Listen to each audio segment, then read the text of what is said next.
को यहाँ रखा। न्याय संघ का आपकी मांगे हैं, न्याय संघ मांगों के साथ हम लोग हैं।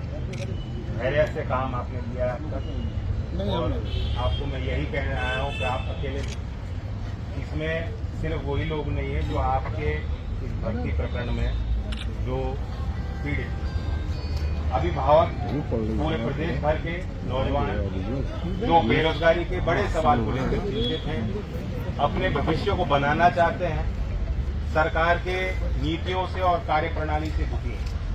वे भी आपकी तरफ अपनी लगाएं टिकी हुई हैं कि आपके इस आंदोलन का किस तरह से सरकार निस्तारण करती है, किस तरह से मुद्दे को समझती है और किस तरह से आपको न्याय दिलाती है। बड़ी बात है कि सरकार योगी जी की जब से आई है, अनु भाई आप भी नारा ले रहे थे, बिल्कुल सही बात है कि नौजवानों को इनके आंकड़े भी समय समय पे बदलते हैं।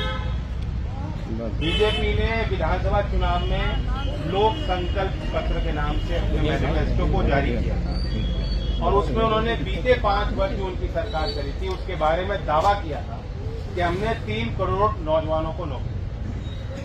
फिर सरकार बनते ही जो 100 दिन के कार्यक्रम की घोषणा सरकारी तौर पे हो रही थी, सरकार के उसमें प्रवक्ता आते हैं और कहते हैं कि 5 साल में हमने 2.5 करोड़ नौजवानों को नौकरी, यानी 50 लाख।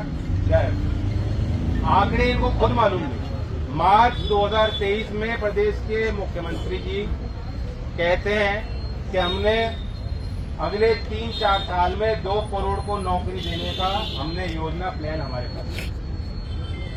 और अभी अक्टूबर में इन्होंने कहा कि 38 लाख करोड़ रुपए का निवेश उत्तर प्रदेश में हो रहा है और उससे प्रदेश में 1 करोड़ 10 लाख नौजवानों को नौकरी मिल जाएगी। इस बीच में मिशन रोजगार की अगर कोई आप देखते हैं अखबारों में कोई खबर छपती है, उसमें कहा जाता है कि 6 लाख नौकरी हम इस मिशन में 6 सालों में देंगे। इनके घोषणा पत्र में था कि उत्तर प्रदेश के हर परिवार को कम से कम 1 नौकरी मिले। तो आप जोड़ लगाएंगे तो इनके आंकड़े भी समय समय पे बदलते रहते हैं। और आपके साथ जो हुआ सबको मालूम है।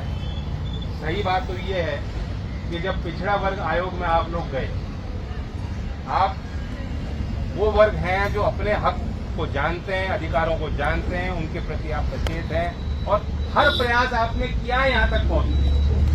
पिछड़े वर्ग आयोग ने आपके पक्ष में निर्णय लिया। मार्च और अप्रैल 2021 की घटना है। सरकार को फिर 8 महीने क्यों लगे?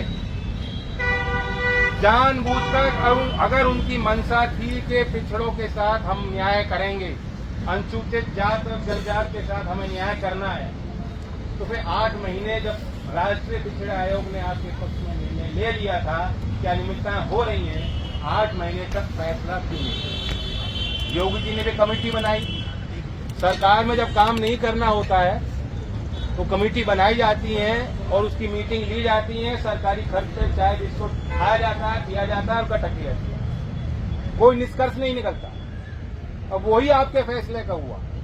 फिर चुनाव आ गया कि नहीं अब तो चुनाव है, अब कोई घोषणा हो नहीं सकती, और फिर पहुंचा दिया इलाहाबाद हाई कोर्ट। तो दुनिया गोल है, वहीं जहां से लड़ाई लड़ी जा रही दोबारा वहीं पे आपको जाकर मायूस किया। जो सरकार ये दावे करती है कि योगी जी बहुत मजबूत हैं, 56 इंच की छाती के, और यहाँ पे हमारे योगी ब्रांड है, बुलडोजर चलाने वाले मुख्यमंत्री है, और देश में कहीं चुनाव होता है कहीं छोड़ते नहीं है, सब जगह जाके धाड़ के आते हैं। यूपी में लॉ एंड ऑर्डर, यूपी में विकास का नया मॉडल प्रस्तुत हो रहा है। लेकिन यहाँ क्या है? जो मजबूती के फैसले ले सकते हैं उस सरकार को हाई कोर्ट के फैसले के आगे झुकने की जरूरत नहीं। अगर यूपी की सरकार चाहती है 69,000 शिक्षक भर्ती के घोटाले को दूर करना चाहती है, आपके साथ न्याय करना चाहती है, तो कल ही कैबिनेट की मीटिंग बुलाकर आपके हक का फैसला करना